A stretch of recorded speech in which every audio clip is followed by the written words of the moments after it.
please do the needful with your electronic devices, or at least keep them away from the microphones. There's apologies from Stuart Dixon, Tom Elliott, Alban McGuinness and William Humphrey. The draft minutes of the meeting on the 20th of March are available. If members are content that they're accurate, then I'll sign them accordingly. Agreed.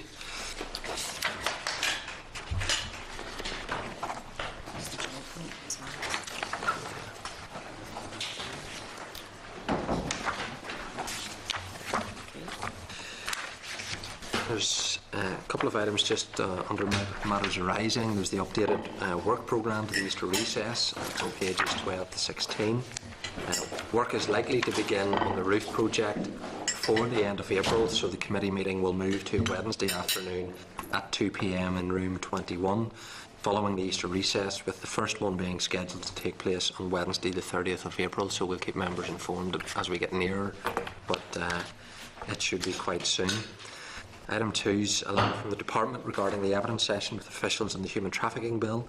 The letter is there at pages 3 to 5. The letter confirms again that no meeting with individuals took place and outlines a basis for the Department's view that the online page was fake, so it's there for members' information.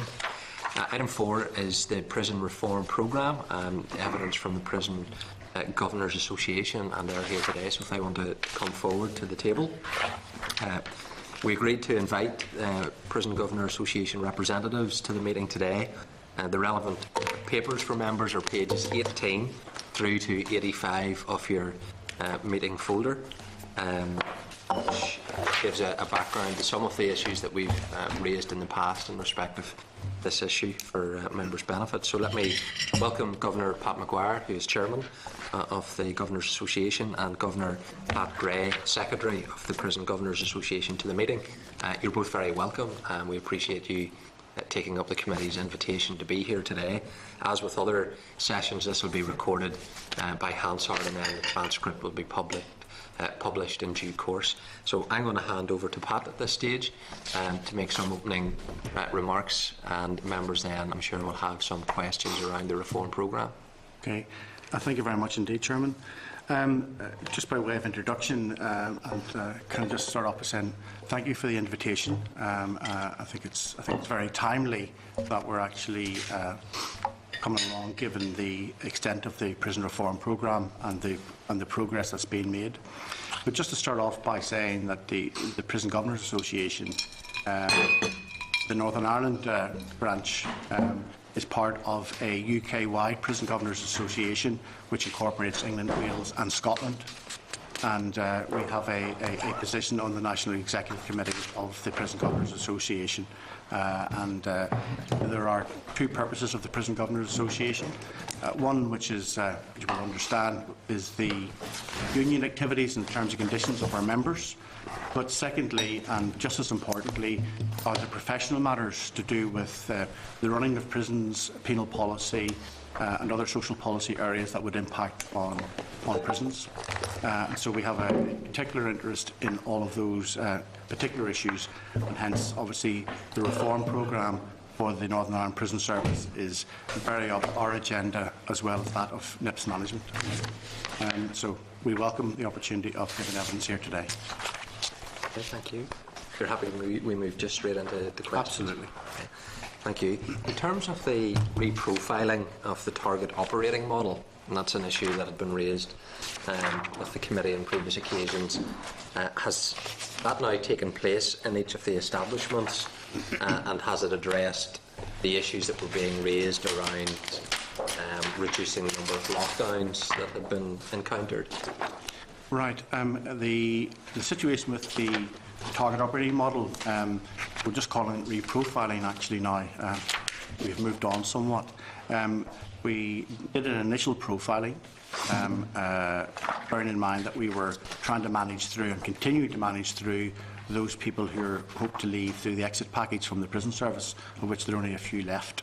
But I think it's important to understand that we are progressing forwards, so much so that the initial target operating model, or TOM it was called, we have since then, from the autumn of last year, the prison service and our members have taken this forward begun to reprofile the prison. I wouldn't quite call it TOM 2, but it's a reprofiling looking to make what efficiencies we can and also to enhance the regime where that's possible to do so. So we are in the middle of Highbank Wood has been done, and it's been Maghaberry is done, and McGilligan has just been completed, and those profiles and shift patterns that have been reviewed are put out to the staff associations for consultation for 28 days. So each of the stations has different phases of that, and certainly they will come to a conclusion in the near future, and then we will begin to implement those after we've had further discussions. The initial profilers that came in to carry out the work, and the fact that it's having to be looked at again, was it an issue that the Governors Association raised as a concern with the prison service management, that the initial work that had been carried out wasn't going to do what it said it would do, or was it the outworkings of what originally had been planned showed that it actually wasn't delivering what was needed, and that the Governors feel that there was something that needed to be addressed? I think it's fair to say that the initial project, which was carried out by people outside this jurisdiction, I think it's fair to say that there were some glitches, some omissions in the profiling which have since been addressed, and certainly the Governors Association at the time did have a degree of concern as to the comprehensive nature of the profiling being done at that time.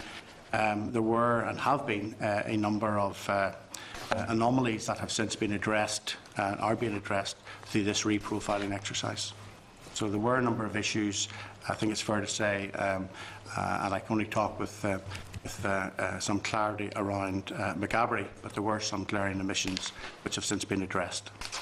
In addressing them now and the work that's been taken forward, would the association be more confident that it will then achieve what it was designed initially to achieve?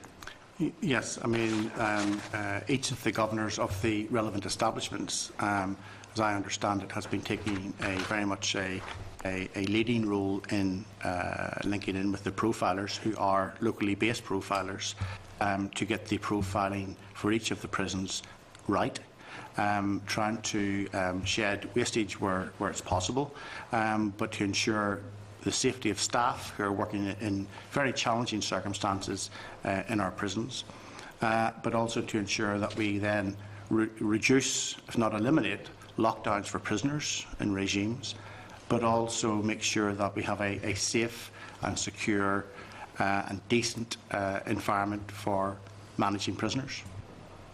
Okay. In terms of the overall reform programme then, is that something that you see as having, or not you personally, sorry, the Governors Association, as having advanced the way in which prisons operate in a positive manner? Absolutely. We are in relatively early days, and I'll get Pat to sort of come in a little bit in a second. But I think it is fair to say that the prison service, through the reform programme, is on a journey. It's not like flicking on a light switch that you can automatically change from one to the other. It is a process which is ongoing. Is it making progress? Yes, it is. There's probably everyone, I'm sure, who's involved in the PRT. There's a degree of frustration in the sense that we all want to move quicker. But the Prison Governors Association is very keen that what progress is being made is fully embedded, and we can only do that through our staff. And I mean, as a Prison Governors Association, I would commend the prison staff at all grades within the prison service for the work and the way that they've taken this forward. And that also includes other associations who were involved in this process. There has been a significant progress in terms of partnership within the organisation, and that's to be commended. In terms of that staffing aspect of it, obviously there's been quite a number of staff that have left through the exit scheme, and then with the new recruits that have been coming online. How does the association view the way in which that process has been managed in terms of the impact it's having on what you're trying to do within prisons? Obviously, there's issues about, 2 years later, there's still people waiting, and people who thought they were getting out had to be delayed and all of that. I understand that. But from an operational point of view, the management of having to deal with the change in personnel, how has that impacted on the works of the prisons, and where is it now currently at in terms of the new recruits being able to do the job? Okay, and I'll let Pat talk in a second about as a functional manager. I think that you'll get a sense of how it is operating directly on the ground. I do think that we've been very, very pleased with the new staff coming in, who have integrated extremely well, albeit they are and they're on a steep learning curve across all our prisons. But the existing staff, the more experienced staff and the new staff, I've been absolutely amazed and delighted that by and large they have integrated extremely well, and there has been a a mentoring between the two groups, which is to be commended, and that in the way distant past wasn't always the case. But this is a changing dynamic, which is very good to see. And also, obviously, there are issues around managers. I think in all of this that with the changes, and you've mentioned about the voluntary retirement scheme, and has put so many people through. This was a big opportunity for the prison service, which they have taken. But my obviously concern is that we ensure that going forward, that the prison service ensures that whatever changes and cultural changes that are being taken forward are fully embedded and constantly audited, so that we're actually achieving a new prison service that we all desire as prison governors. But I don't know whether you would like to say a few words about the operational bit on the ground in terms of that. Yeah, I mean, I don't think it can be underestimated the significance of the change that has taken place over the last certainly 18 months to 2 years on the staffing front that you specifically referred to. For example, at Maghaberry Prison, 50% of the staff that are now currently in post have joined the prison service in the last 18 months. They have had to get up to speed very quickly. As Pat has said, they have integrated extremely well with the staff who remained, who have been to the fore as well in mentoring them and coaching them and getting them to find their feet, as the man says, fairly quickly.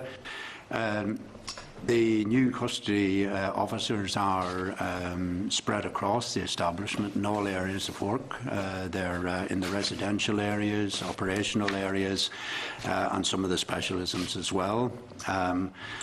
Not only, of course, at uniformed grade, but the reform has also significantly impacted on the management grades from the new unit manager level through to the functional heads in the establishments, and there is a significant change at that level with new unit managers coming on board and recent selection boards identifying a number of new functional heads to head up the key areas within the prison. So a significant amount has been happening in quite a short space of time, and I think we would say that prison governors have played a significant part and have been to the fore in managing that process through. One of the issues that has been raised with us from the Prison Officers Association has been concern about some of the staffing levels that people are being put onto the landings or the wings, and the ratio of the custody officer to prisoners is something that has been highlighted, certainly when we've been on some of the visits to prisons, of concern. And I know the department has referred to like a dynamic risk assessment that goes on to determine these things, and it's can be fluid. Is it something that your association has had issue to be concerned about? Well, I think there are two aspects, and I do welcome the question. There are two aspects to this. Is obviously it's ensuring that type of prisoner you've got in a particular area, and the category of the individual would formulate, when you're doing the reprofiling exercise, you look at all of this, including, for example, if there's cell sharing within Maghaberry. Unfortunately, at this point in time, for example, would be in the region of 500 prisoners who are doubled up in cells that are really meant for one. But the estate strategy is hoping to try and address that over time. So you look at a lot of the pressures, the population pressure, and as you will be aware, the population within the prison service over quite a number of years has been on the rise, and all the prisons are slightly up than what they were, Magilligan and Maghaberry in particular.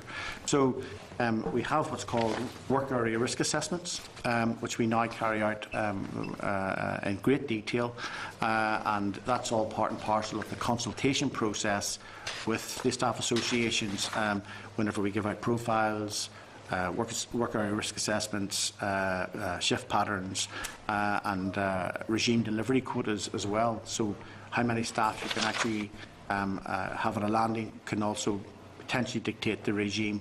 Again, linking into, as you say, about dynamic risk assessment, so that we look and see if a landing is running extremely well and there's no particular issues, then why wouldn't you try and give a full regime? And as you mentioned earlier in your questions, Chairman, was about trying to reduce the number of lockdowns. So, and governors of prisons at all levels take the issue of safety of everyone, staff safety, prisoner safety, very, very seriously indeed, and we work tirelessly actually trying to ensure that we give a safe, secure and decent regime to prisoners, very mindful of the safety of staff. What is in which is a very challenging environment. Prisons are not kindergartens, and we have to be very mindful of that. Prison Governors Association would emphasise and stress that the safety of staff and the welfare of staff and the care of staff to carry out the role that they do is very uppermost in our minds. But by the same token, we want to ensure that we provide decent regimes for prisoners. Finally, and I'll bring other members in, the independent members, the oversight team, the oversight group, when they've been before the committee, they had indicated last June that there was tension between your association and the senior management. Now, I know that was last June, but the indications were that the PGA felt that its views were being ignored and not being fully consulted upon. How is that relationship, or how would you describe the relationship today with the senior management and your association? I think it's fair to say, and you're right to refer back to that 12 months ago, and there were tensions. I think it's fair to say there were significant tensions about direction of travel, particularly in consultation. Our members are the people who have to deliver the reform agenda, and we are committed to doing that. Having said all of that, you can't do that if you don't know what's going on. In fairness, there have been a number of significant changes in the last 12 months. There's a new Director of Rehabilitation to do with all the prison regimes and so forth. There's also been a new Director of Offender Policy and Operations has been appointed last June. So it's coming up to sort of 9 months when he's in post, and he's the line manager for the governing governors. So there have been a number of significant dynamics that have changed in that time. There has been significantly more consultation, not just with this association, but also with governing governors and deputy governors in terms of looking at the key issues of the service and how we can, as a team, as a top team, begin to take some of these issues forward. And I think the progress of the last number of months has emphasised that change in direction, which has allowed us all to operate as a team in generally the one direction.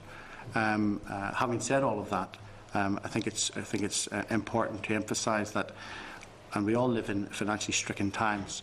But certainly, the Prison Governors Association would have some concerns that obviously with the, as we understand, the necessary budgetary cuts across all departments, and Department of Justice being no different, that we wouldn't want a lot of the progress that's been made and continues to be made to actually be too impacted on by budgetary cuts in terms of damage to regimes and staffing levels which lead to issues down the line. So we are very as a Prison Governors Association, supportive of the direction of travel, but we would just issue a bit of our concern that we just have to keep an eye as to how we go forward, and that we're all for value for money and doing things more efficiently. But we want safe, secure and decent regimes, and we can't have that impacted on, otherwise you end up with issues in terms of a potential reaction from prisoners about impact on regimes. So we're very mindful of that, and we're trying to handle all of this going forward very sensitively, knowing of course that we do need to provide value for money for the taxpayer. So it's that sort of two-pronged approach that we're very mindful of with NIP's senior management. Okay, thank you. Mr. McCartney. Thank you very much, Chair, and again, thank you very much for your presentation. And I know you touched on this with the Chair in relation to particularly the operating model. Is there flexibility in the operating model to allow you, as time progresses, to make it more flexible, or do you think it's too rigid? The operating model at the minute, with the main grade officers, the more experienced officers, and the custody officers, what you need in running a prison is as much flexibility as you possibly can. So, for example, as a functional manager, and Pat can probably talk about this, you need to be able to sort of say, well, everybody can do almost any job. If you restrict people to do certain jobs, you reduce your flexibility. And as you begin to reduce down your resource, that flexibility is more and more needed. I think that is a very important part of the run of the prison. And I mean, we're certainly aware with the progression of the programme that there is significant potential for that flexibility of the use of uniformed staff, and that we would have a group of staff within the establishments that can carry out certainly the majority of tasks across it, rather than being specifically role defined and therefore constrained in what they can do. So from a Governor's point of view, we are very much in favour of having a uniformed staff that are flexible and can be used across the establishment, whether it's in residential roles or specialist roles, and can be cross-deployed to meet the need on the day. And that would be understood by all managers, that they have that degree of flexibility? Yes, I think that's right. I mean, I think another significant part of the change has been the move to what's referred to as a central detailing office, that central point in the prison that details and allocates all of the staff across the establishment, and that department obviously works on a needs for basis. So it's flexible, it's reactionary. So, for example, tonight, if there are certain areas of the prison where there are staff shortages that are likely to impact on the regime, those will be addressed during the day by that central office, and the staff will be evenly distributed to give us a good outcome in the evening. So that certainly that central detailing function is working very well. Yeah. And in relation to, say, its impact in, as it rolls out and becomes more efficient or more appropriate, is there flexibility around the core day as well? Or is the core day perhaps too fixed? I mean, at the minute, and probably it never used to be called the core day. It just used to be called just the daily routine, and because there is this sort of sense around with people that things are fixed in concrete, when the reality is somewhat different. Clearly, as for example, the reprofiling for 2014 into 15, the time of unlock and lock up the routine of the day doesn't change. Having said all of that, and I refer back to obviously resources and budget cuts and potential efficiencies to be made, nothing can ever stay the same. So there's a limit to what you can do in terms of the non-uniform budget areas. Okay, we're cutting down by amenities for prisoners, etc., into where there could potentially, at some stage down the line, be an impact on that core day.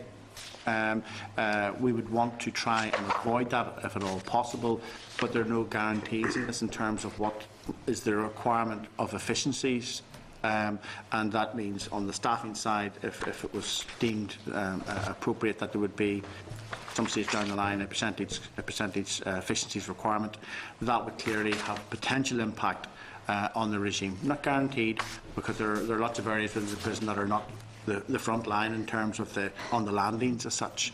So, but nothing could ever be ruled out.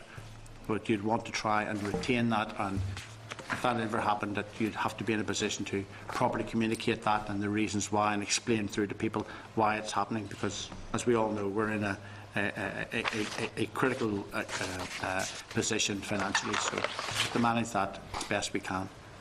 Okay, and in relation to, again, when you were answering one of the Chair's questions, the sort of process of integration of the new staff, and Pat says it was 50% have been recruited, say, within of your recruiting staff within the last 18 months, which is obviously a big turnover.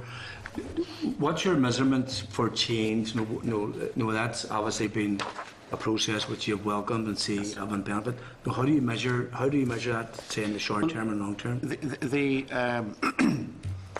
What's interesting is the number of visitors we get to Maghaberry. For example, taking Maghaberry as an example, would make various comments about the place. Now, we know it's a very challenging environment. It's not the perfect article by any stretch of the imagination, but the endeavours of prison staff at all levels, across all disciplines, to do a very professional job is very evident. You just walk around the landing. I thought it was quite interesting there. Just recently, a few weeks ago, the Director General went down to the shop floor and spent a day with a senior officer in Lagan House, and I think that was a sort of a good yardstick. The Director General coming down and being able to see, warts and all, a daily routine. And I think she was very impressed, and very impressed particularly with the senior officer that she spent the full day with. It was quite a long day, as I gather. When we talk about, I mean, the key bit of this is culture change, and we want to ensure that this is delivered. It will not be delivered overnight, as I said earlier, but are we on the right path? Absolutely. Are people committed to changing in the right way? Yes, they are. I mean, I will not over-egg the pudding with regard to the change in the culture. Enough to say, I'm in Maghaberry now nearly 4 years. It's a very different place from whenever I went in there in 2010, just in terms of the whole security aspects as well. We are now into more intelligence-led searching rather than sort of defensive searching. We've got free-flow movement in the likes of there with people out and about. There's more. We are managing it in a different way. So everything is about proportionality and reasonableness. Bearing in mind it is a prison and you have to have it secure, but you also have to have it safe, and you've also got to be able to provide constructive activities, etc., etc., etc., and provide good outcomes, positive outcomes for prisoners. That's what we're about. I mean, you know, without being cliched about the safer communities aspect, but all that we do help to contribute to that, and that's what we're about. And that gets into the mindset. There are monthly meetings, staff meetings, where things are just discussed about that. And what's quite fascinating is the maturity of the staff, both the new staff and the more experienced staff. Some of the work that they are doing now together is like the Family Matters landing and so forth. And I know people have been down and seen that, is quite extraordinary, and we're going to expand that in the next few months. So those are big ticket issues that you can see where the culture changes. On a day-to-day basis, Pat, I mean, in terms of your functional areas, I mean, you do see that movement, and it moves at a particular pace. Yeah, I mean, I think that's right. I mean, I would just labour on one point that Pat made. I mean, it's not something that's going to happen overnight. It's made considerable progress. Certainly, there's a diverse group of new staff that have come into the service over the last 18 months or so. There's youth among them. There's a significant number of women officers among them, which was a new sight to be seen on prison landings and in residential areas, and by prisoners themselves. It's now embedding and certainly has significant positives. There's a diverse range of ability and educational ability among those, and there are clearly people there who are going to be the future middle and senior managers of the prison service. But from the PGA point of view, we would just always remind that that process requires investment in people, and it requires investment in the training and development of the senior and middle managers and those new staff to ensure that things continue to progress and that the culture change continues to evolve. Okay, thank you. And again, you were discussing this with the chair, that the Oversight Committee mentioned detention, not just in terms of, and I suppose when there's a bit of change going on. Did you feel left out of the process of change? Was there communication? Yeah, I think it's fair to say that you can always have better communication and better involvement. The major transformation of the prison service can't be done in isolation. It can't be done from prison service headquarters. It's got to be done on the ground, and therefore you need involvement of everyone, all the associations, buy-in from staff, buy-in from managers, our members, and that has improved immeasurably, as I mentioned earlier, in the last period, and that's to be applauded, and it must be maintained. This is a team approach to transformational change, and if one part of the team isn't involved, it won't work. And a key part of that for us at the time was our members at all levels, so that there wasn't this block in communication about what's happening, so that we are much better informed now, better included. Governing governors attend the Prison Reform Programme Board and a series of other offshoots. The Estate Development Project Boards are all involved. So, and it's done in the right way, so of involvement, and we feel part of it now, and because you can't have reform without feeling involved. And I know in your sort of lead in, you said your functions as the Governors Association was, obviously trade union in terms of terms and conditions, but there was obviously on the professional level. Yes. Would you have a comment or just a view around sometimes the perception that leadership changes too often in senior positions within the prison service, and what impact do you have, I feel, that has had in terms possibly of communication and all comes from it? And how do you build into your structures that continuity of leadership for the future?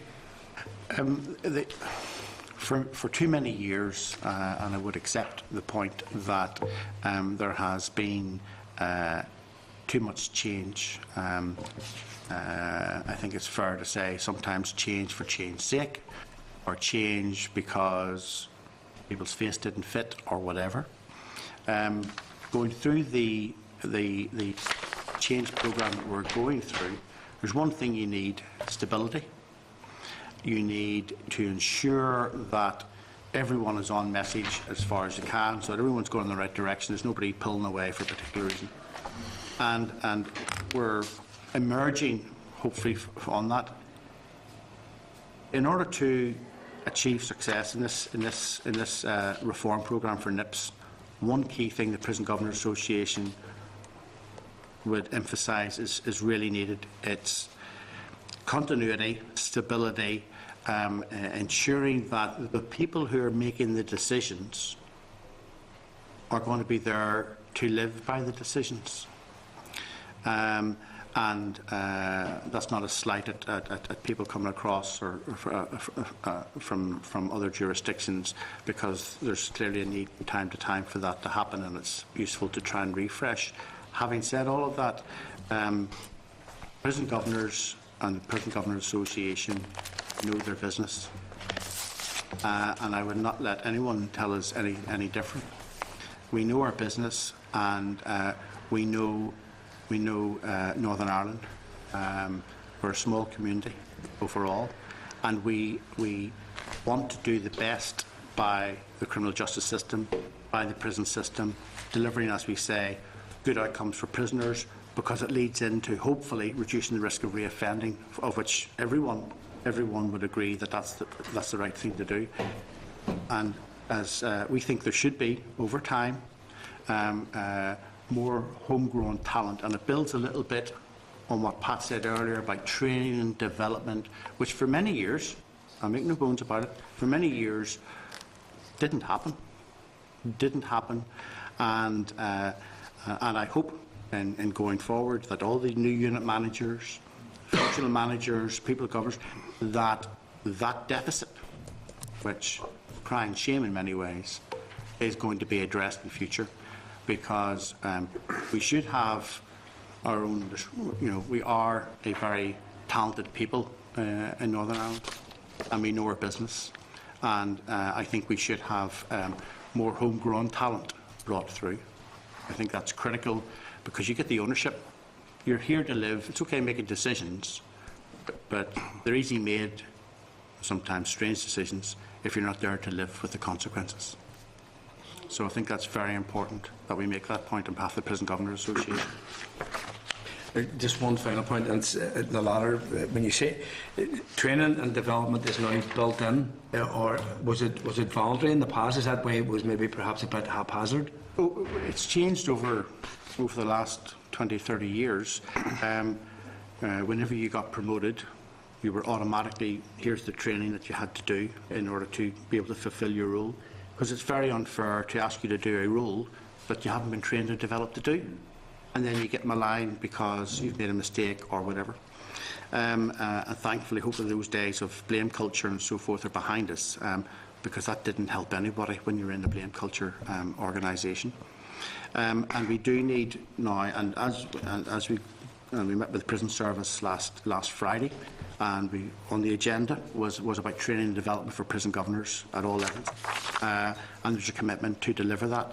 So we look forward to seeing the delivery of that, and and we don't believe it's just a promise. We believe it's an actuality that will take place in the fullness of time, along with grading review and so forth, to see how jobs are weighted. So that's the other aspect that we want to be sure that we've got the numbers right of prison governors, that we aren't trying to operate in too tight an environment in very challenging circumstances. So it's trying to get that balance right, and we are, as Prison Governors Association, a professional body, are very much prepared to work hand in glove with the Department of Justice and the Prison Service to achieve that. And I think what you said in the past is that nearly, as you were sort of being promoted, then you done the training to suit. Yes.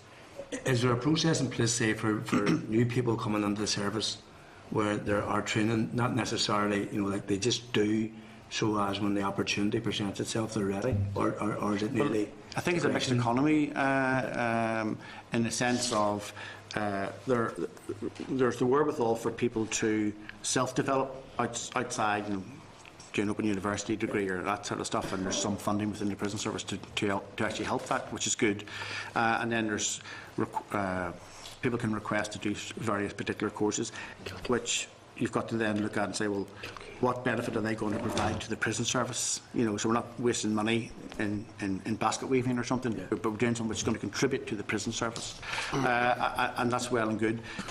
We just want to see and over the next number of months, the training that's going to be provided for unit managers who are coming in, new managers, and people who have recently been promoted to functional manager level, which is quite a high senior manager in the prisons, that they are given every opportunity to develop themselves, but also there's mandatory training that they must do because there are sort of issues around. The key things for us is good leadership, good management skills, that we can actually take this service forward a bit more. Okay. Thank you, Chair. Thank you very much. Just to pick up on one of those points, did the Governors Association ever have cause to complain about criteria that was set for the appointment of governors within the last number of years? I think it's. I think I know what to what you're alluding. I think it's fair to say that we do believe that we have enough talented individuals within the Northern Ireland Prison Service to do any role, and I think it's fair to say that we did frown upon certain processes that were put in place without consultation in the past, which we felt was not for the best benefit of NIPS and was in some instances demotivating for some of our members. And I hope those days are long behind us. I believe they are, and I hope, as I mentioned earlier to Mr. McCartney, that we would want in the future to move to a position where we were able to fill the position, so there was an aspiration within the organisation to get up to the various levels of governor grade and perhaps beyond. I make that point because I raised it with the Director General whenever she was last at the committee meeting, and what brought it particularly to my attention was obviously the Hydebank scenario of a retired governor coming over to take up this post, and I think only lasted a year actually, and now we've had to find a replacement.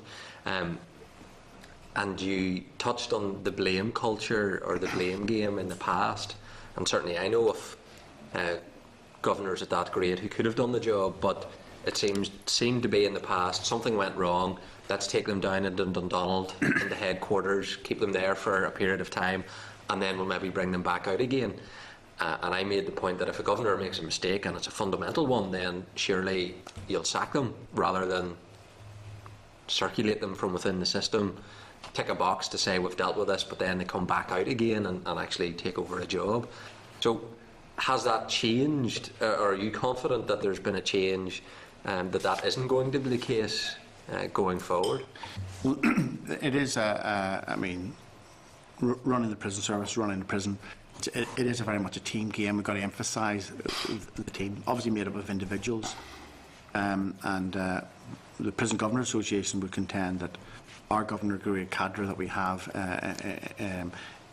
within NIPS is of a high calibre at all levels. And yes, I accept the point that I think there's a sense that if we look at the recent situation at Hydebank Wood, I don't want to go into any particular details. I know that the governor of Hydebank Wood has in fact obviously resigned his position, and it has been filled, as you will be aware, by in the future by the deputy governor, the current deputy governor of Maghaberry. Yeah. So I think that's a sense and some sort of indication of the value of current members of the Prison Governors Association doing those jobs, which, let's be honest, have been done before. Mr. Lynch. Thank you, Chair, and thanks for the presentation. Then, in terms of in where Austin, he has moved to Hydebank. Austin Tracy, has he? He hasn't moved yet. Hasn't moved. When does he there's actually take been up his 9/10 post? of the law in this one. Yeah. He's still deputy governor at this point in time, but the intention is that he would move there as soon as operationally possible.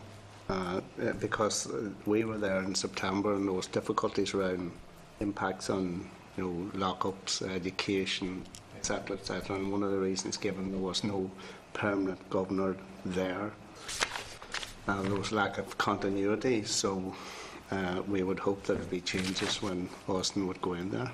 Well, I can't talk with any detail about Hydebank. All I will say is that as part of the overall change programme and the exit scheme and so forth, the new recruits coming in, I mean, I think it's fair to say that all prisons, to a greater or lesser extent during this very difficult, challenging transition period, have been affected to one degree or another, and hopefully, as we're coming up to our target staffing levels, over the next period of time, we have seen a reduction, significant reduction in lockups. I think it's also important to emphasise that not only is there a new governor appointed to Hydebank Wood, but also a new senior management team, which are a very competent team. A mix of significant experience and newly promoted functional managers there, which we have we're very pleased to see, and we think are going to make a significant impact at Hydebank. Yeah, thank you, Chair. Mr. McGlone. Yeah, thanks very much, Chair, and gentlemen, thanks very much indeed for your cooperation in the past too. Could I just ask? I'm looking here at. Particularly on healthcare issues within prison, and I see a number, if you like, of protocols, whatever they are, have been signed off with RQIA for independent assessment. Could you give me any indication as to how that's progressing, please, and maybe overall of the scheme, your evaluation of how things are slotting into place? Because I know, particularly in terms of the exchanges of information between, if you like, medical management within the prison and externally has been a bit of an issue, and that's obviously there to help resolve that too. And also the link, of course, between some people are currently in prison with mental health problems. Clearly, we want to move that situation forward and see what can be done for people to ensure that they don't wind back up in prison again because of some other issue that they might have that's affecting them too. So could you give us a bit of an overview of that, please? Well, as part of the PRT recommendations, there are quite a number of recommendations for the South Eastern Trust, and I think it's fair to say that certainly for I think a couple of months now we've had there's an individual, his name escapes me at the minute, from the Department of Health side, who is dedicated to taking forward those recommendations within the document, and certainly in addition to that, there is a joint strategic partnership between the two organisations, and there's a strategic policy in its final stages of development, as I understand it, to begin to take forward a lot of the issues to which you refer, and I think that's very, very positive. I mean, the PGA are very aware of the issues involved, particularly, as you say, around mental health issues and personality disorder issues, some very damaged and very vulnerable individuals who also do present challenges both to healthcare and to prison management. So I would look on this as a positive move in beginning to take forward these particular recommendations, and I think it's fair to say that, you know, there is greater emphasis as the prison service has begun to achieve and complete quite a number of the PRT recommendations, that ever more emphasis is going to be placed naturally on the health ones. As we get down to sort of closing down, and there is, as I understand it, a great determination on the health side to deliver on these. Now, they're not easy, but I think it's fair to say that we would do everything that we can to actually encourage and support the delivery of these, so that we have the complete package as addressed in the PRT programme addressed, because you can't leave some of them undone.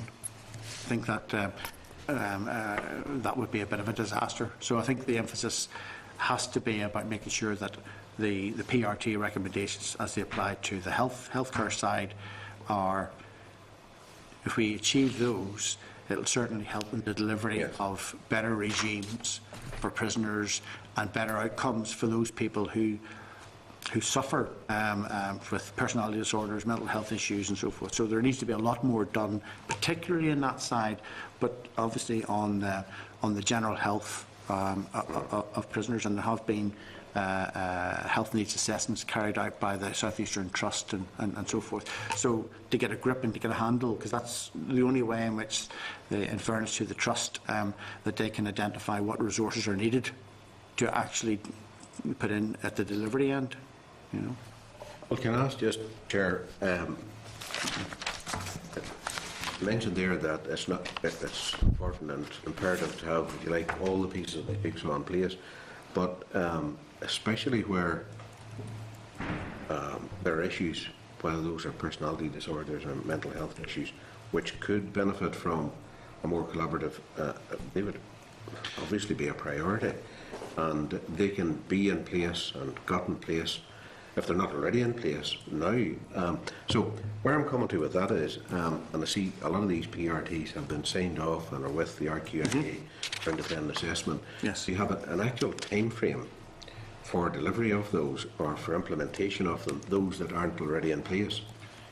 Well, the Prison Governors Association, we wouldn't be aware of the exact timescales and some of the stuff at this point in time. Yes. I mean, what I would say is that our members would be very keen to get in place all of these sooner rather than later, and I realise that some of them are slightly longer term, but what we'd be wanting to actually achieve is, because by getting a lot of this in place, it's going to assist the individuals first and foremost, but also make running prisons a bit more progressive, a bit more able for the officers in the landings to deal with people.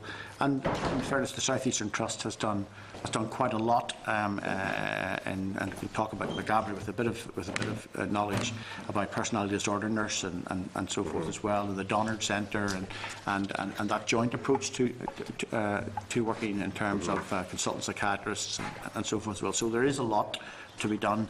Is there more that needs to be done? Absolutely.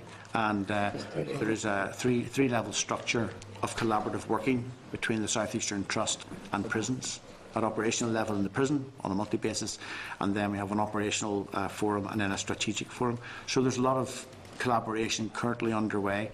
Clearly, from the PRT point of view, we've got to try and ensure that there is delivery on these key outcomes. And time frame? I don't have a time frame for that as the PGS. All right, it's slightly different. Okay. I'm not involved. We're not involved at that level. Right. Okay. Thank you. Okay. Thanks, Chair. Mr. Anderson. Well, thank you, Chair, and thank you, gentlemen, this afternoon. There has been a lot of mention of the change and how quickly this change has taken place in the service in this last 18 months, 2 years. And any organisation or any business that goes through 50% change is bound to have an impact in some way or some form. And the thing that interested me here was, from the very outset, was the amount of staff that was leaving, the amount of staff was coming in to take their place, and how quickly they could be upskilled to fit into the organisation. Where do you see that presently? And I know there's a development accreditation here, if we get around this, and where do they have to get that within a certain time scale? And if they don't, what happens? Well, I think there are, and I think in a minute I'll talk about the operational side, some of the stuff that we're about. There are a number of facets to this. Yes, we did lose. We have lost a lot of very experienced staff, very knowledgeable staff over a relatively short space of time. And as Pat mentioned about in the Maghaberry terms, around about 50% new staff. That meant people regraded, brand new recruits, etc. And they have gone through their training at the College of Malile, and ongoing training through workbooks and so forth, and the completion of portfolios of evidence, etc., to go forward for accreditation, which is now in place, and that's been taken forward. Just as important has been the training for the experienced staff who are still remaining in the service, and that is currently ongoing. There are courses. I think it's the initial training is about 2 weeks, and that's ongoing as we speak. Each of the establishments is providing X number of officers for training each week, and it complements the training that the new recruits and the regraded training staff have received. So there is this sort of push for development of everyone at every level. In addition to that, for example, there will be senior officer promotion boards coming up in the first couple of weeks of April. Followed, once those successful candidates will then embark on a 3-week training course at the college in Malile, followed up by other management training, accredited management training as well. So there is a lot going on at the minute, and we're trying to make this work. Are we trying to do too much too soon? No, we're not. What we're trying to do is, in very difficult operating circumstances, upskill staff at all levels. Obviously, the remit group that we represent, prison governors, again, we would emphasise that training and development of them is critical, not just as a one-off, but as an ongoing process, continuous learning, continuous development. But Pat, maybe from your point of view in terms of the impact? Yeah, well, I think it's a useful point as well. We would want to take the opportunity to pay tribute to the hundreds of staff who have left the prison service over the last 2 years, and to wish all of them well. And we very much keep in contact with a number of our ex-colleagues who have left, who are still very much focused and interested in how we're progressing.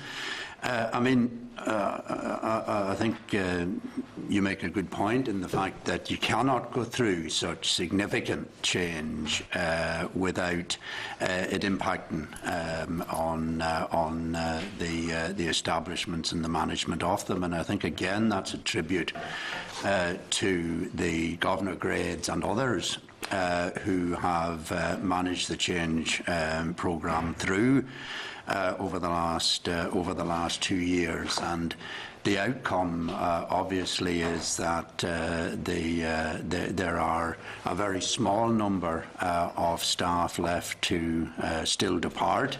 A number of them very senior staff. And in a short period of time, the operational side of NIPS will be left with a very small number of individuals who have lengthy experience and competence in managing prisons. And that's why Pat's point is all the more important. And I mean the point that I made earlier in relation to the focus on the development and bringing through the new competent individuals to manage from the short to medium term in the future. The point I was asking about training on the job and outside the job, when do you see those new officers and all officers getting that certificate? Is there a time scale for that? It's been done on their entry date, so the first tranche of officers that come in, their portfolios of evidence, if they've completed them in time and given the support that have been given by our trainers, that's going to the University of Ulster for verification, a sample. Okay, so it's the internal bit that we check through them, and then there's a sample goes to the university of that particular tranche to sort of say, well, this is a sample of the portfolios. Upon successful completion, then they get the additional pay rise. So as each tranche is completed and they go through. And if they don't complete successfully, they don't get a pay rise, but they still do the job. Or do you expect them all to complete? They are all being, to my knowledge, and to the Prison Governors Association, we would know that the officers, certainly at the minute, I don't know of any at the minute who have not completed their portfolio of evidence. Clearly that's something that will have to be looked at, because you can't have people sort of being accredited and others not being accredited. There'll be, I think the most likely, the sensible approach to that would be people would be given a number of opportunities in order to complete that. Was there, or did you find that there was any extra pressures on the existing staff with such an influx of new staff? Was there any added pressures that were impacting on the previous staff to adapt to that? I think it's fair to say, and Pat can probably put some more meat in the bones of this, but given, and I can talk with some knowledge of Maghaberry, is that because Maghaberry had the biggest influx of new staff, both the regraded staff and new recruits, and as we were moving other experienced staff out, we had to be constantly look at the balance of the groups, the various work groups and house groups around the prison, and I think other stations would have done the same, to balance out experienced staff to help to mentor the new staff coming in, so you weren't trying to leave. Now, an example of that was there were a number of staff that I know personally would have had probably 4 or 5 group changes in as many months, tribute to their professionalism. They didn't moan too much to try and sort of, because they were helping the team, they were helping the Maghaberry team to get these new people in. And all I will say is, I mean, I've been amazed at the level of integration, the level of team working between the two grades, and that can be seen. You go into any group or any house block within Maghaberry, and you will begin to see that that joint working happen. And some of them, and there's a steep learning curve for a lot of the new staff, but are they playing out of their skin? Yes, they are, by and large. I just finally, Chair, can I ask, during the process up to the present time, presently, how do you rate staff morale at the present time, and even during the changeover? How would you rate staff morale? I think was probably a couple of years ago a fair drop in morale among staff. There was a lot of uncertainty, there was unclarity or disclarity around a lot of issues of the future, and nothing at that time coming up to this time 2 years ago was really very tangible, or people couldn't see a clear picture of. I think, in fairness, that there has been and a certainty established around the future and the change and the reform. I think that the staff who are staying within the service and didn't leave, and who have significant service behind them, are committed. And very committed to the future, and the gelling that Pat has talked about. I mean, I would reiterate, it's very, very obvious. It's very hard to discern now in some cases when you go into residential areas in the prisons or onto prison wings or prison landings, who are the new staff and who are the old staff, and I mean, those new staff are only there a maximum of 18 months. I'm not really talking about the gelling of the new staff with the previous staff. Yep. What I'm trying to get at, the whole holistic approach to this, all the staff. Morale. How would you term the morale at the present time? Well, I heard to say when the change started and as it progressed. Yeah. How would you find the morale at the present time? Yeah, I think the morale is very good. I think it's good. I think good is a reasonable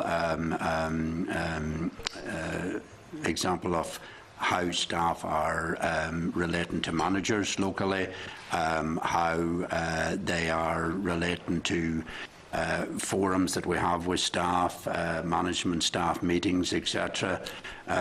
There is a good level of commitment among the staff, and there's a good, certainly at a number of meetings that I've been at recently, there is an obvious commitment to the future from the staff themselves, which is always a good sign.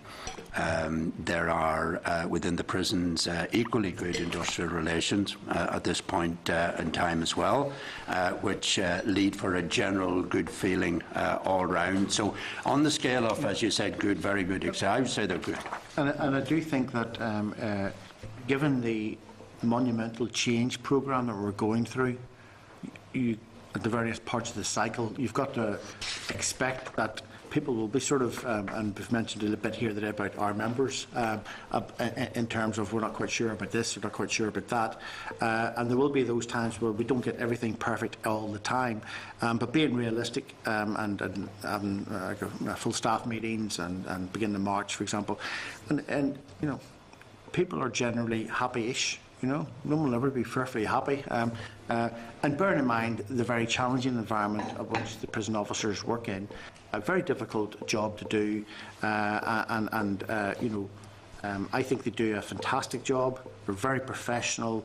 They get on with the job in a way which delivers the outcomes, and the outcomes are good outcomes for prisoners in terms of the delivery of regimes, the delivery of programmes, interventions, etc., etc. Again, going back to the trite phrase of reducing the risk of reoffending, and that's what we're about. And there's a better understanding, and this is part of it, I think, in terms of morale, understanding, trying to understand your role and your contribution to the team. And I think we're getting better at that. We're not perfect. We'll never be perfect. Communication is never perfect, but we're trying all the time to try and improve that message, walking the landings, talking to people, having good meetings, good, as Pat said, good staff relations, employee relations, industrial relations with the unions. And I can say that, generally speaking, are the industrial relations good? I think they are. Okay, thank you, gentlemen. Thank you, Chair. Ms McCorley. Hi, good, Caroline. Thanks very much for the presentation. You see, just following up on morale and how staff are duty to particular functions, do you move people about, or do people generally be located in particular places? What way does it work? Yeah, what we do is when we profile the prison, we've just reprofiled the prison. You'll have a staff group, maybe the group is 40, say for sake of argument, and that will produce so many staff through the gate each day, say maybe 18 or 20 or 25 staff through the gate each day. So an officer will be in, let's say, Lagan House group, or H1 in McGilligan, or Ash House in Hydebank. So they'll be dedicated to that by and large.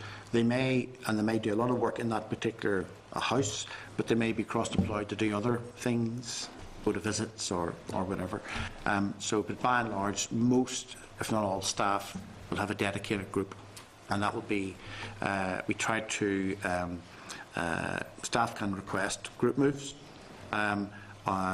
What I like to also to try and do, although I haven't had to do it in the last few years because there has been so much rotation, is be in a position to rotate and refresh the staff. So you're helping to improve the skills mix, and as Maghaberry progresses, we would be, and it stabilises in terms of staff numbers, we would be wanting to rotate the staff maybe once a year, maybe do between maybe 10-20% of a rotation. Bearing in mind, you've got to make sure that you keep the business of the prison going, so that some specialist skills, you've got a succession plan properly for those. That's critical. You look at morale in terms of particular locations. You find that, I mean, maybe you don't, but in terms of how you measure morale, do you find that there's differences or trends depending on where the staff are duty to? Yeah, I mean, in lots of areas we analyse an awful lot of data. For example, number of prisoner complaints. We look at those on a monthly basis. Personally look at those, and you look at is there a particular issue there? And that might impact on staff morale. If there's particular challenging individuals, maybe areas where there are people with personality disorders, or which causes disruption and so forth, and that can grind staff down, which could have an impact on morale. So we're very conscious of that. But by the same token, and what we try to do is managers out and about. There's no substitute for walking the ground, being visible, and getting it first hand from staff as to what it's like on the ground, and obviously, Pat, in terms of speaking to staff, I think by and large, given that we take the likes of Maghaberry or McGilligan, it is a challenging job, but are people reasonably content? Yes, I think they are. But there will always be external factors or some internal factors which will at any point in time impact on people's mood. When you ask them, if you did a straw poll, no, I don't like this, I don't like that, or morale's never been as bad. If I hear that once, I've heard it 100 times. But when you speak to people and you try to drill down into, well, why? And that's why it's important that not only do we do prisoner surveys, but we do staff surveys as well, so we can try and sort of elicit reasons as to why. Now, earlier, going back quite a number of months ago, there were issues around the environmental allowance and so forth, and the portfolio issue, and those were issues which, at that time, when you spoke to staff, it would have been, morale's never been so bad, nobody cares about us, blah, blah, blah, blah. When you break some of that down and try and rationalise and explain it to people, sometimes they understand better. They may not necessarily accept it, but they can understand that you've given them a reason, and that helps to improve morale a bit. The prison service is no different from any other big organisation, and you will get peaks and troughs from time to time. And do you see then connections with levels of sick leave? Levels of sick leave, that can be a clear indicator, and I would be the first to admit that on occasion sick leave in prison service hasn't been what people would like. We are making serious inroads into trying to manage that compassionately and fairly, but also robustly within the rules. Sick leave statistics at this point in time, I think, are showing some degree of improvement, not where we would like to be, and on the basis that all sick absence is genuine. What we want to do is get people back to work when they're fit and ready to do so, and anything we can do from an occupational health side or staff welfare side that we can do, and line managers have a big role in this, about keeping in contact and encouraging people to come back and to meet up with them and so forth. So it is a complex business, trying to keep the morale of an organisation at a particular level, and that's why we need to ensure that our communication is better, and how we manage our various processes and interactions with staff are as finely tuned as we can be. Okay, and just a different issue, could you talk about the particular challenges that arise trying to manage a women's prison in the circumstances that it has to be managed in currently? Well, it's been quite a few years since I've had a women's prison on my patch. As Prison Governors Association, we understand that various types of offenders will have particular needs, and clearly young prisoners will have particular needs, and female offenders will have particular needs. And under the reform programme, I'm pleased to see that there is a real emphasis on trying to improve female estate, female regimes, programmes and interventions that would be available to them, and because they can be gender-specific requirements there, and certainly you would be wanting your staff to be particularly well trained, not just generally, but specifically in dealing with female offenders, which clearly research shows us can be very damaged and vulnerable individuals and need particularly sensitive handling. I think that's critical, and that's a very important area that is going to be addressed. It's currently being addressed, with looking at the provision of a new facility, trying to have more diversions from custody, which is critical, and looking to see how best those who do have to come to custody, how best can we manage them, given in some cases, some of the gender-specific differences and needs that are required. Do you think that the programme for the new women's prison is it's good enough? Like, it's really on a long finger, and it seems to me that women prisoners suffer because of small numbers, and I think there's a real argument that the Yes. women's facility should have been built before now. Well, talking as a Prison Governors Association, I think we understand the issue about capital monies and how difficult everything is, and there's a balance to be struck on what can be achieved at any particular time. I think, generally speaking, we'd like to do it all, but we can't. And the question is, how do we go about prioritising? And I accept the point, and I've heard it quite a few times, because they're relatively small numbers, that they get the crumbs from the table.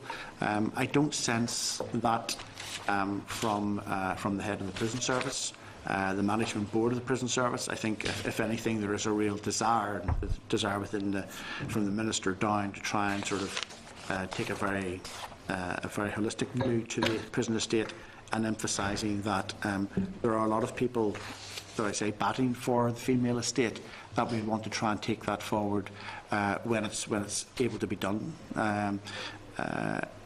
The estate strategy, which you will be fully aware of, covers many facets. The potential for New McGilligan, other development within Macabre, given the population pressures and so forth. So, as the Prison Governors Association, I don't know where it sits in people's minds priority-wise, but my sense, and I think Pat would agree with me, is that the sense is that it's well up there to be actually done sooner rather than later. What that means in concrete terms, I'm not quite sure, but there is a clear desire, clear emphasis that we are getting as an association of a desire to take forward the female estate, which is based at Hydebank Wood, and I think perhaps with the, as Pat mentioned earlier, there's a whole new senior management team in there now to begin to take these matters forward, both the young offenders and in particular the women. Okay, thank you. Okay. Okay. No other members? Finally, just before you go, in terms of the situation at Macabre, and Pat, obviously you'll be more aware of it, is the Governors Association concerned at all about the increasing tension that there seems to be with the dissidents in Row House? Well, I think it's fair to say that the Prison Governors Association would have concerns about any rising tension within any prison. Clearly, with regard to Macabre, we would be wanting to ensure that the management of the prison service do all that they can to deal progressively with all prisoners, and the tensions there are unnecessary. In the sense that we would be wanting to, as I've said quite a few times here today, to deliver positive outcomes for all prisoners, and that includes maintain a good, fair and sustainable regime, and be in a position to, where it's possible, to develop all the regimes within the prison and across the prison estate. We would fully support prison service management in delivering that. But the two letter bombs, one in Londonderry and one in my own constituency, that Royal Mail detected in Lisburn, both of which were addressed to your prison, the impact clearly that's been having on staff has been a negative one in terms of morale. So how is that situation being dealt with? I'll say a couple of things and I'll pass on to Pat with regard to some of the highlights in this. I mean, clearly that is something that we deplore, that prison staff come to work and they come to work to do a professional job in managing prisoners and providing positive outcomes, and it doesn't do anything to help the situation where prison staff are subject to such matters.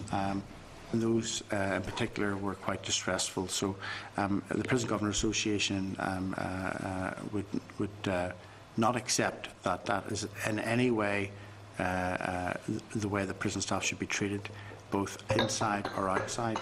And as far as the Prison Governors Association would be concerned, we would abhor such actions, and they are unnecessary and something which we wish would actually cease immediately.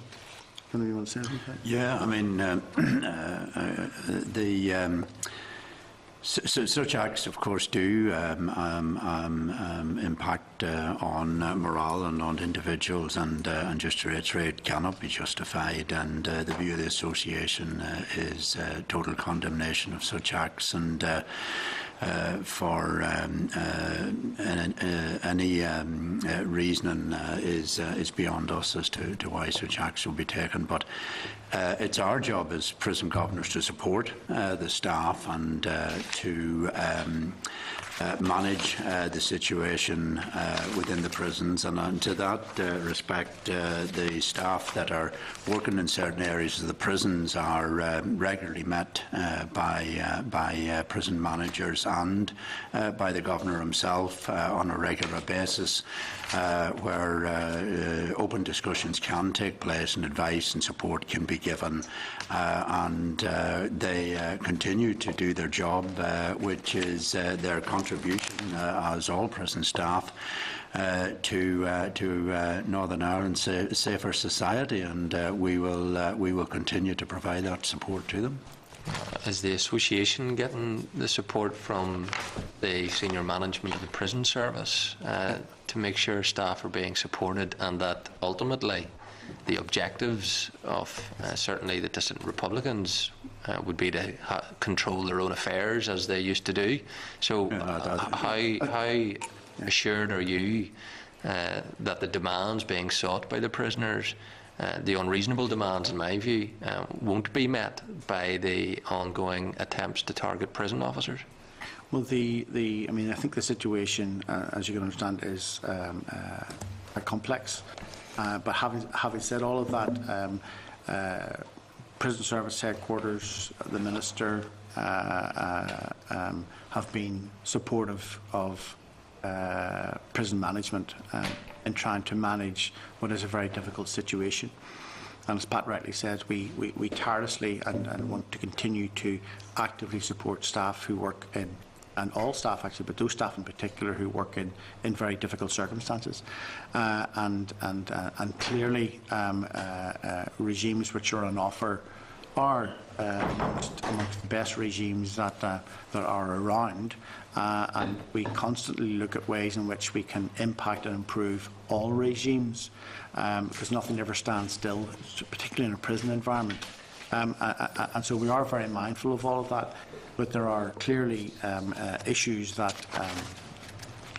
we have to think through and try and address, and clearly that the Prison Governors Association support the current approach being taken by prison service management in trying to deal with this particular situation.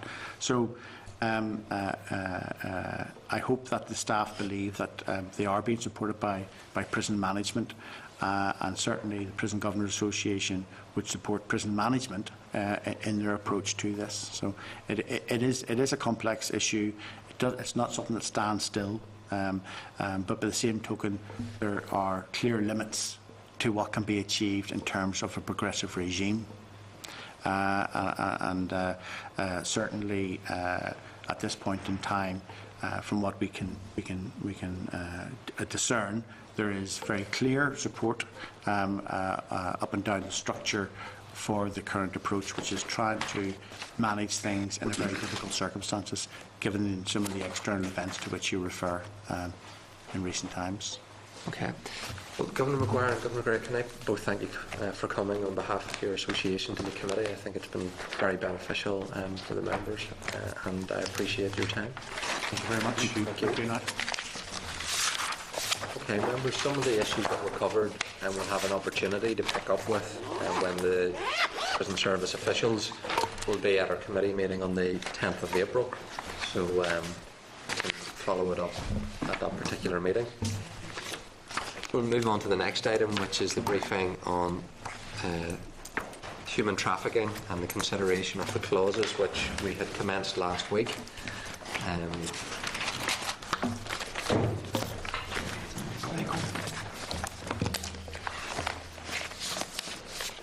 me just get the right briefing. Did you find them? The one you wrote.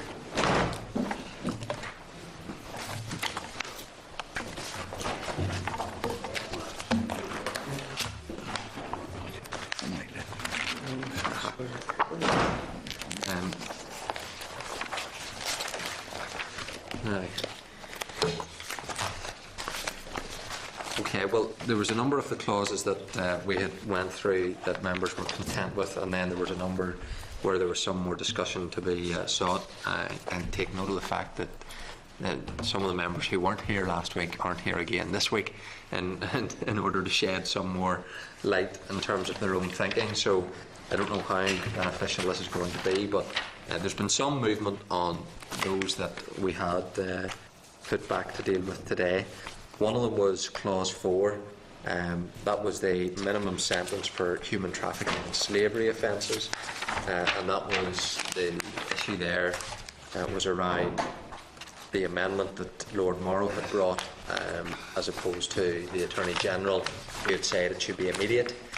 Lord Morrow had another alternative wording to it. Some members had indicated their views around the general principle behind clause 4, but in terms of the amendment, I know from my own party's perspective, Lord Morrow, his amendment is the one that we would go with in terms of that particular clause, as opposed to the Attorney General's.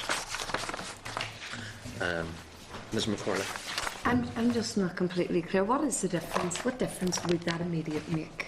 Well, both of them are trying to achieve the same objective around the whenever the sentence would take place, as in not having a suspended sentence.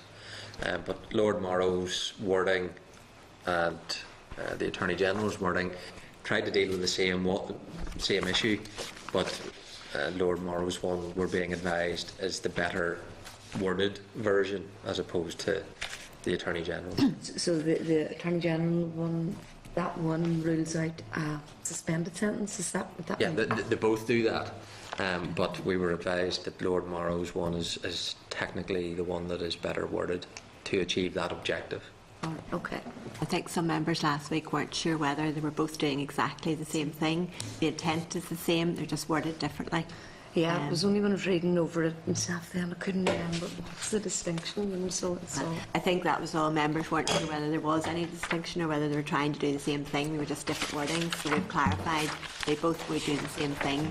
But I think Lord Morrow's wording refers back to the legislation, so it's a better form of words to use. But they both would be doing exactly the same same thing. Okay. So certainly from our DUP's point of view, it'll be Lord Morrow's version of the amendment to that clause that we would be supportive of. So obviously we'll have to come back to it. Clause 6, beyond whether you not agree with the principle or not behind it, there's still some issue around the wording between person and prostitute.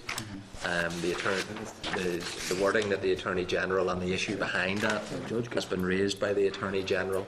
It's an issue that I'm still not satisfied upon, just to reach my own view around what wording we should be using. So we'll have to seek some further advice on that.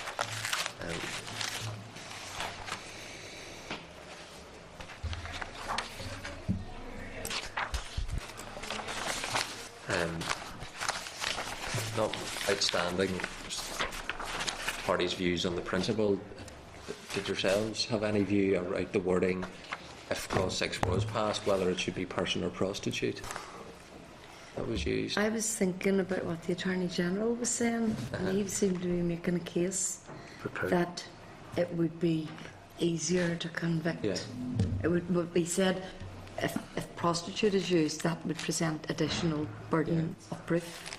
That's certainly my reading of what he's saying, that to make it a more prosecutorial piece of legislation, person was what he's indicating. So Lord Morrow had indicated he was going with prostitute. Now he said he would come.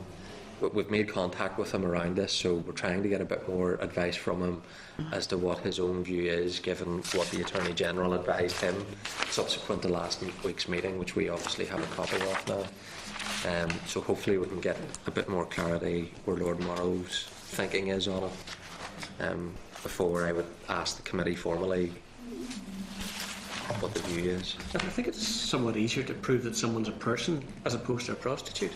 Yeah. And what he's saying here is that you're putting up another hurdle. But it'll be interesting to hear what Lord Morrow's view on that is.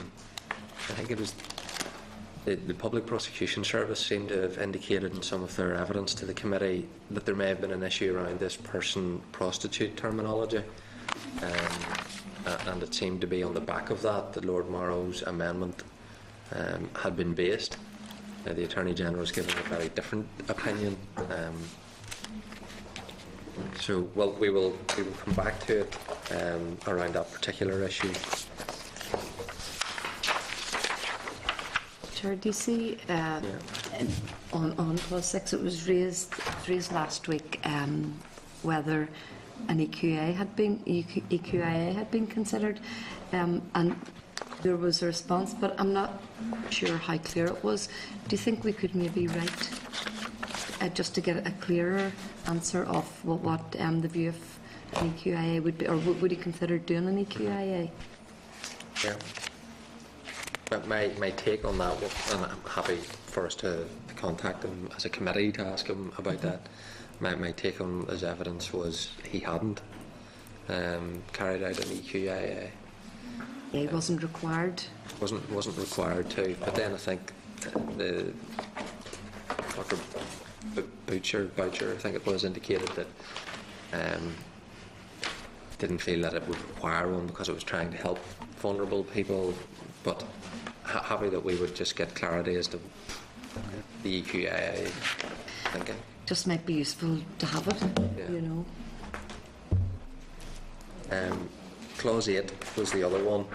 That was around the non-prosecution of victims of trafficking in human beings.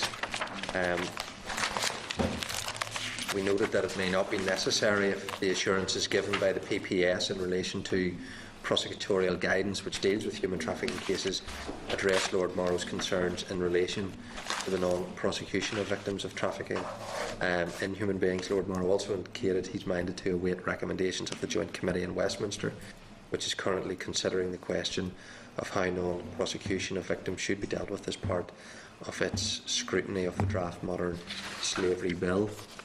Yeah.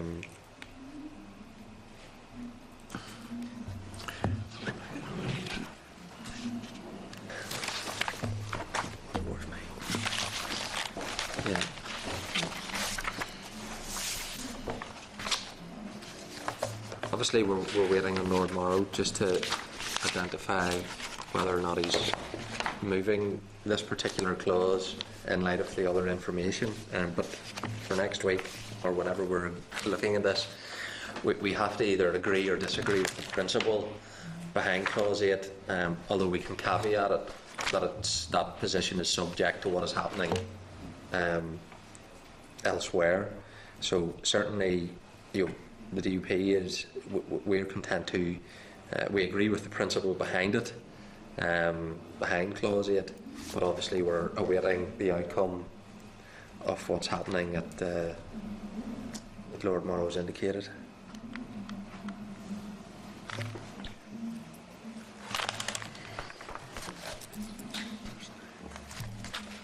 Yeah, the principles behind Clause 8 was in paragraph 20 of the letter that Lord Morrow had signed, sent in.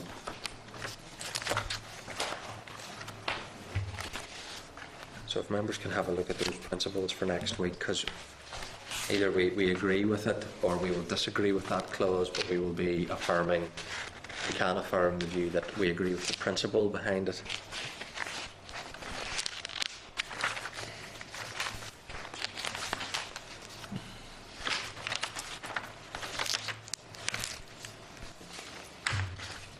Okay, Clause 9, committee agreed that further consideration to Clause 9 around the wording of the Department of Justice proposed amendments that have been received. The Department is continuing to engage with Lord Morrow and the Legislative Council on the wording of further proposed amendments. However, it's not yet in a position to forward them to the committee. In the absence of the draft amendments, then the committee may wish to agree that it's content with Clause 9, subject to draft amendments being prepared by DOJ to clarify definition of human trafficking victims in relation to the distinct roles and responsibilities of DOJ and the Department of Health. This is to deal with how the Department of Justice and the Department of Health will decide who's ultimately responsible for dealing with it. So certainly I'm content that we would be agreeing with clause 9, subject to the amendments to be brought by the department, which will give that clarity as to who's ultimately responsible. So are members content? Then we would agree clause 9, subject to these proposed amendments. Clause 10, again, this was the requirement for assistance and support. The department's currently liaising with officials in Department of Health with a view to agreeing a comprehensive set of instructions for amendments to the current wording of clause 10 to include setting out the respective functions and responsibilities of each department. Officials have, however, indicated it's unlikely the amendments will be available for consideration before the end of committee stage. Committee, we agreed to write to the Department of Justice, Education, Health and Social Development, enclosing a copy of the Women's Aid proposal for a support system, to request their views on the new clause 10A, which was subject to conversation at the last committee meeting. In respect of clause 10, excluding 10A, again, as 10 currently is written, those amendments, again, is just to deal with who's going to be responsible for providing the support, and that's to be worked out between the two departments. In respect of 10A, which was Lord Morrow's new proposal, that ultimately won't need to be decided upon by the committee because it's a new clause.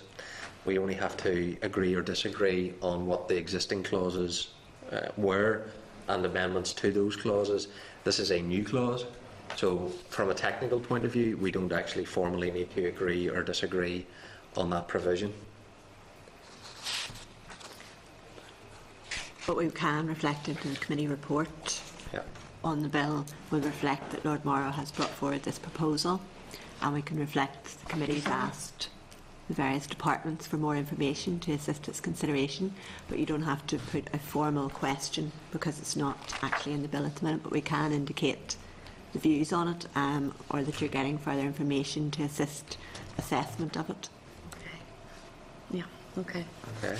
So the clause 10 that was in the bill, I'm going to assume members are content with it, subject again to those amendments, which will be able to decipher who's responsible, health, justice, and in respect of the new clause 10A, then members will be able to indicate if they're supportive of it, but ultimately we don't need to give a formal opinion on it. Okay, 11 is compensation for victims of trafficking. We agreed to give further consideration to clause 11. Concern was expressed that the guidance may not ensure adequate compensation can be paid, and we agreed to seek advice on options available to provide the Assembly with a degree of control in relation to the content of the guidance. So there's been some advice sought. You could use an affirmative resolution procedure to approve the guidance. You could use a negative resolution procedure again to deal with the advice, or we could seek the Minister to give us a commitment either in the House or by writing to us that this committee would be fully consulted upon before the guidance is determined, and that he would take full account of the committee's deliberations. So there are the three options to it. I know Mr McGuinness had raised this as an issue that he was wanting to pursue, and certainly I want to make sure that this committee's views will be taken into account looking at the compensation guidance. Now, the committee has been advised that the legislation around the whole compensation will be reviewed, and that will be an area that obviously we can give consideration to, but it's whether or not we want to use this legislative tool or whether we want to seek a formal commitment from the Minister in the House that he will properly consult with this committee and take our views into full account when the guidance is determined. The affirmative and negative resolution procedure would be unusual for determining guidance because the compensation order puts into legislation the areas that deal with compensation. The guidance subsequently flows from it from the relevant department, and that's the case for all forms of compensation that is covered by the legislation. So for us to legislate for a regulation for guidance would be unusual. It's not to say that we can't do it, but it would be unusual to do it. Well, I'm happy to wait for Mr. McGuinness to come. He'll not be here today, but for a view from him on it. I certainly would like at least to get the Minister's commitment in the House that he would be taking the views of this committee on board when it comes to dealing with the guidance. Okay. Yep. 12 was the child trafficking guardian. The committee agreed that it was content with clause 12 as amended, subject to the views of the Department of Health. And the Department has indicated that it does not intend to bring forward any amendments to clause 12.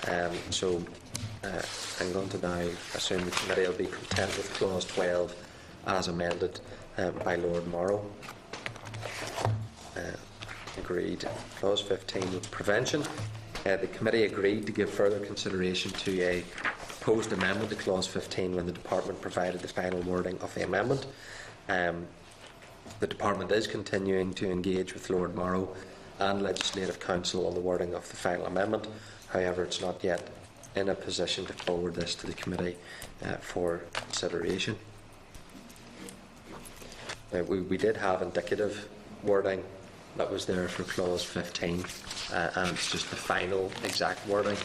Now, I'm content with what the indicative wording is, so the committee would indicate that we are content, subject to the final exact detail of the wording of that amendment.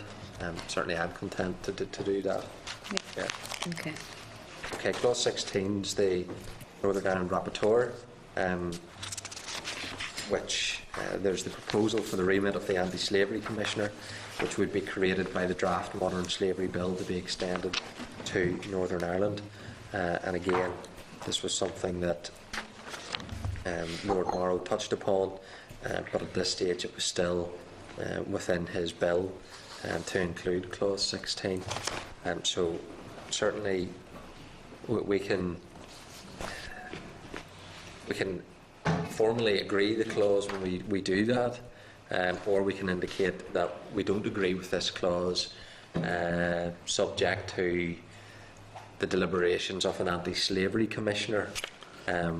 Failure to have an anti-slavery commissioner, obviously you would need to revisit if you wanted a national Northern Ireland rapporteur to do this. So that's the question that people need to consider for when we do that. Certainly the principle of a rapporteur, I'm content with, but if we're going to have an anti-slavery commissioner doing the same work and Northern Ireland is going to be included in it, well then that to me seems an approach that we could take, but we still need to formally agree or disagree with the clause. Yeah, I suppose I would lean towards a rapporteur myself, rather than the other option, but Yeah. when do we need to formally decide? Well, we have to formally agree or disagree all of the clauses. Next week. And the Anti-Slavery Commissioner, I suspect that issue won't be dealt with By then. for us to do that. Right. So that's what we'll need to take a view on when we're agreeing or not this particular clause. Okay. And then clause 19 was the short title and commencement. That we had agreed to request a draft amendment to clause 19 to make provision for the bill to commence on royal assent, and giving further consideration to the matter when the wording of the amendment is available. So the Bill Office has advised at present provisions of the Act come into force by order of the Department. If the Committee wishes to commence the whole Act on royal assent, this can be achieved by an amendment to remove clause 19 too, and that would remove the part of the bill relating to commencement. Under the Interpretation Act, Northern Ireland 1954, if a bill is silent on commencement, then its provisions come into force upon royal assent. Alternatively, we could build in some flexibility to allow anyone involved in the implementation of the bill to have some time after the bill becomes law, that the commencement could be set with a short time frame in mind. So as things currently are worded, the bill will only come into force when the Department by order does it. I'm certainly not content for that power to be held by the department. But I am prepared to look at some flexibility, because obviously if you pass the support new clause that Lord Morrow wants to introduce, then some departments may be indicating, well, we need some time to develop those, to get them done, albeit work could start on a lot of that, but nevertheless giving effect to the bill upon immediate receipt of royal assent may create some difficulty for some of the departments to be prepared for its implementation. So if we can give some thought to setting a time frame upon which the bill would come into effect, that's something that certainly I would want to see if we can take forward. Whether that's 2 months or 3 months upon receipt of royal assent, the bill takes effect. That hopefully would give enough time for people or departments to be prepared for its implementation. Are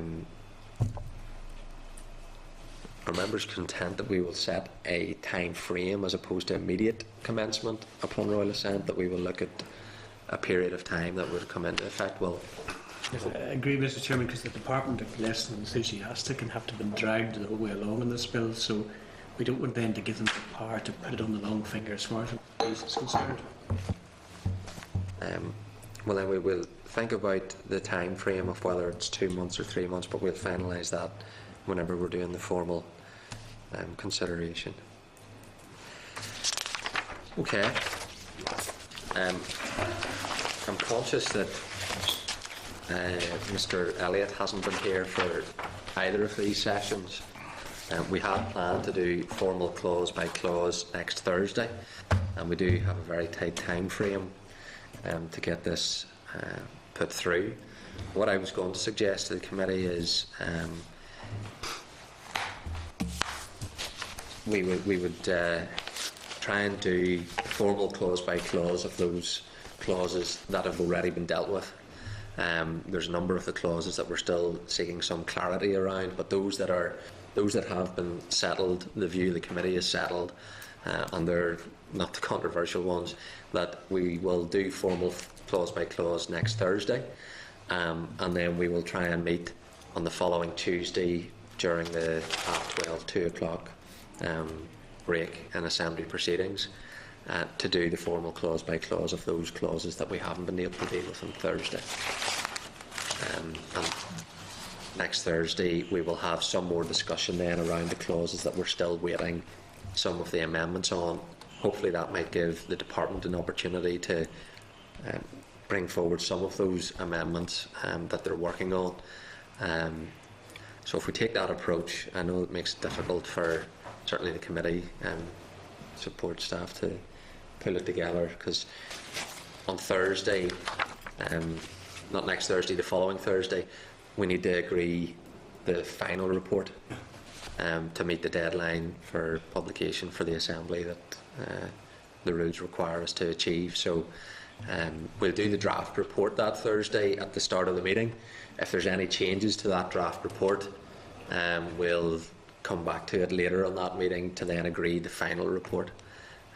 So it'll keep things interesting, that's for sure. So if our members are happy enough with that approach, great.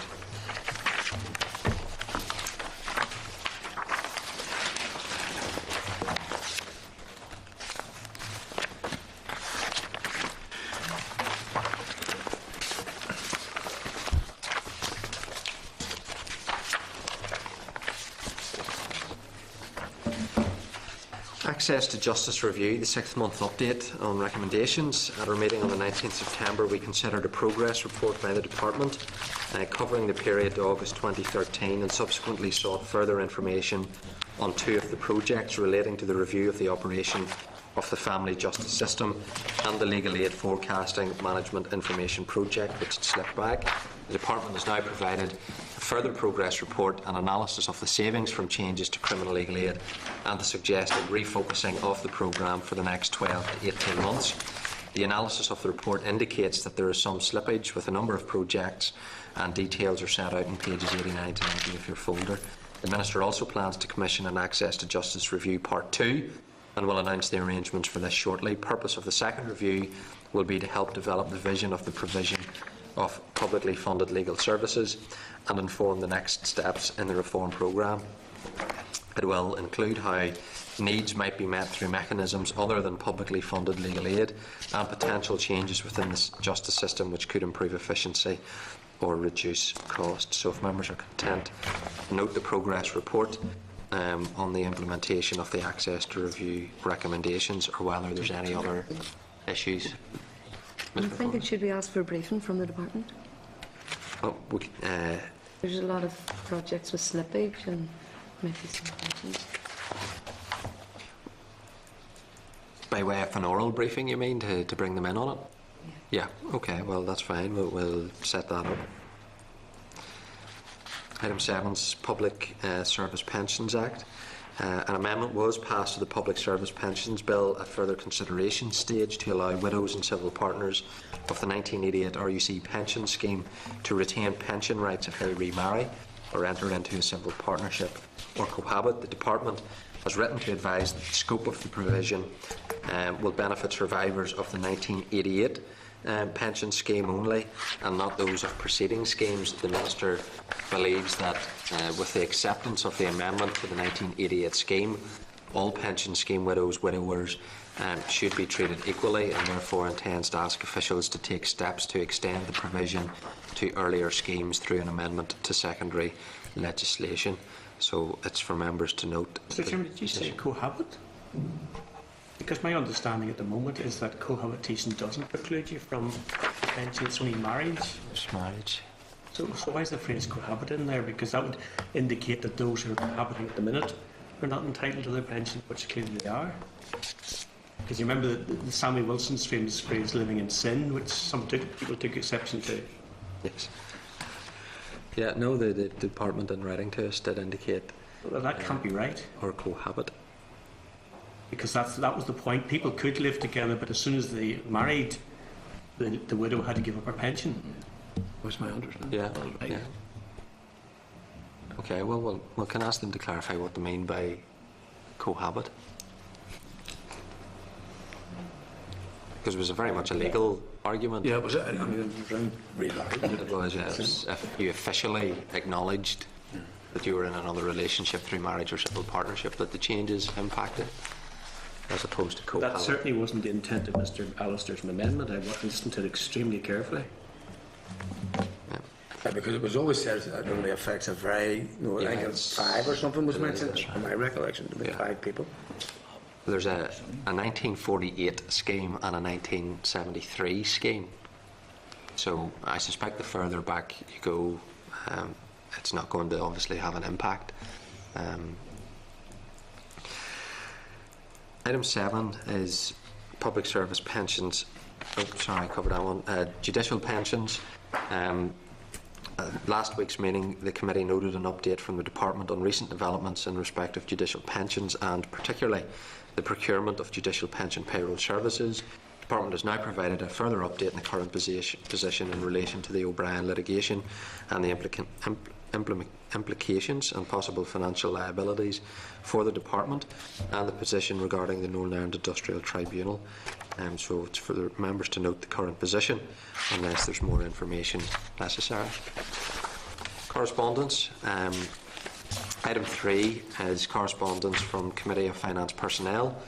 A copy of a response from the Department on information it requested regarding procurement contracts for drug testing services in prisons. Committee and the Committee for Finance are both waiting on responses to requests from information on the matter from the Department of Justice. So it's for members to note at this stage. Item 1 of the table packs a copy of correspondence from Mr. Patsy McGlone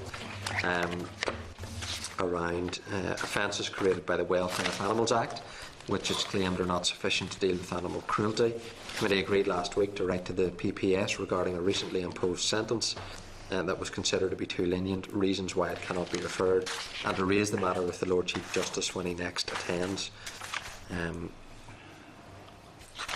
So it's there for members' information.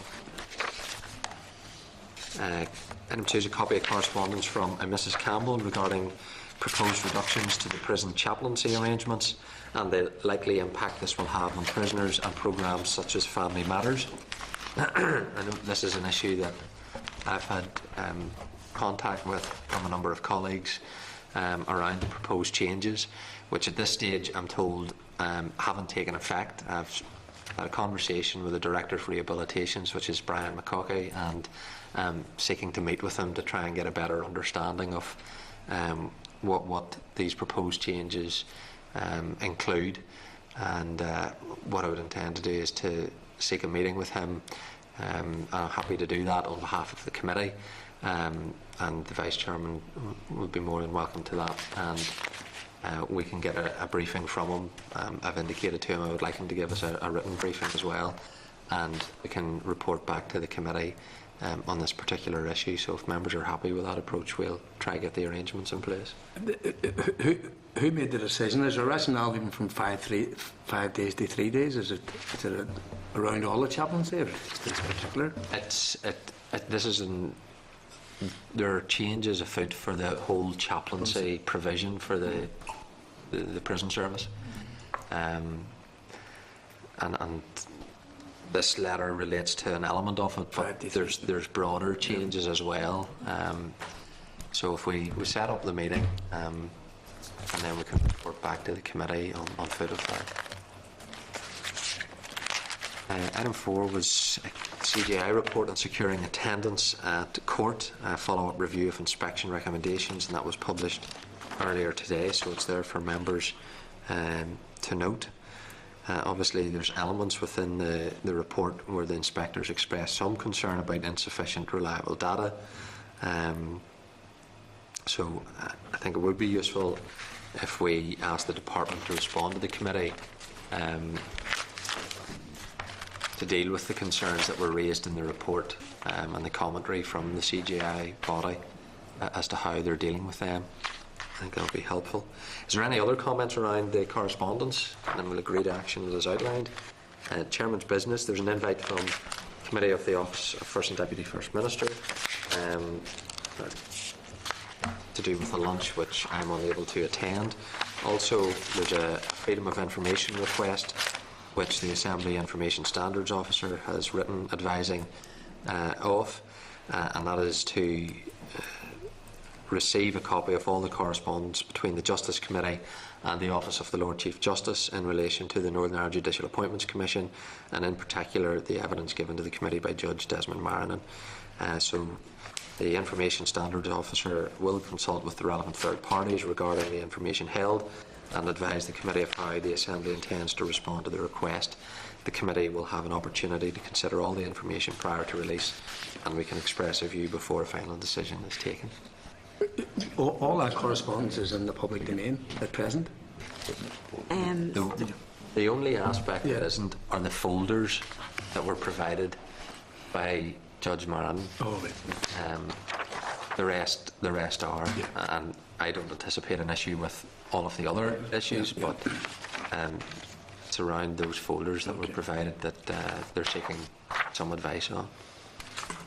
Okay. Any other business, Mr. McCarthy? Just one item, Chair, and I spoke to it to begin the meeting. It's just in light of the revelation of the telephone conversations being recorded by Garda Síochána, perhaps they ask the Minister here in the North just to reassure people that no such facility exists in the North of Ireland.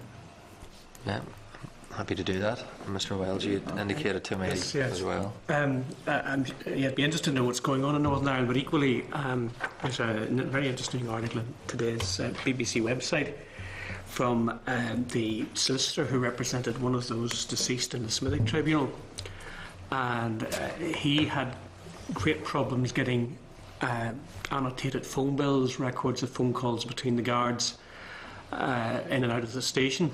It now transpires that there were 2,500 recordings of telephone communications between various police stations in the Republic at that time.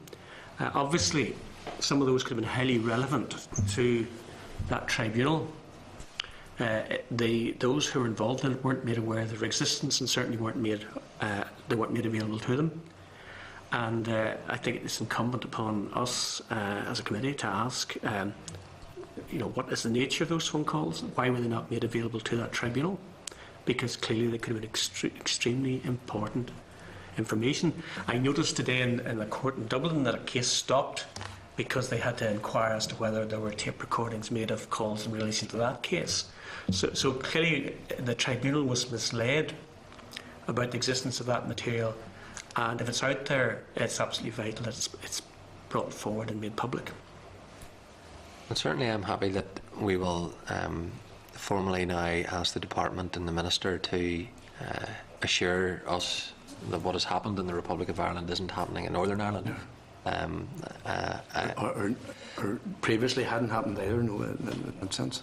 Or what, well, we'll get into what happened pre-devolution. That's right. No.